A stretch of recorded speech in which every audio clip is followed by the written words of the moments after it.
Yeah, so I spoke to an activist who was advocating for abolishing the police, and I said, let me get this straight. You want to conduct a social experiment on the lowest income communities of color in places like the Bronx. And what happens if that experiment goes badly? What happens if it leads to an outbreak of gun violence and gang violence and youth violence?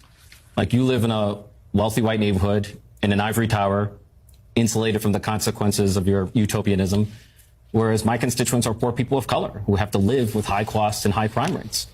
And we should be speaking to the lived experience of people of color.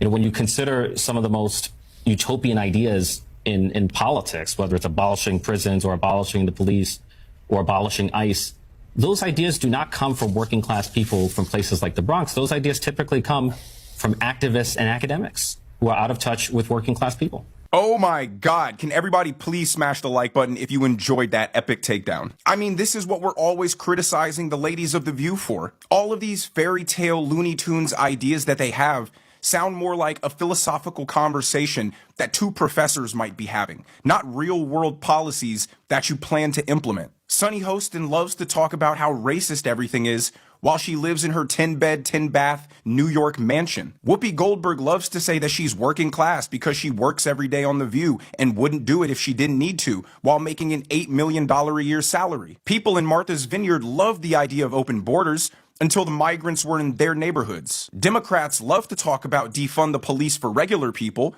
while they have their private security. Democrats love to talk about how a border wall was racist, but live in gated communities. Have any of these rich liberals talk to anybody in the inner cities that are in the midst of all of this gun violence? If they would feel more safe and secure if the police were just taken off the street. No, they've just convinced themselves that police are bad and racist because it's a fashionable talking point in liberal high society. Democrats will institute these soft on crime policies and then combine it with defunding the police and are surprised when everything descends into chaos. They think they're college educated, so they know better. So they make decisions that they're convincing themselves come from a place of empathy and compassion without once asking the people who these policies will affect how they feel about them. Now let's get to the second part of this Morning Joe episode, where they invite on some Democrat podcasters who again proceed to kick the Democrats after the congressman just slammed them down. But here's Joe Scarborough saying that the Democrat brand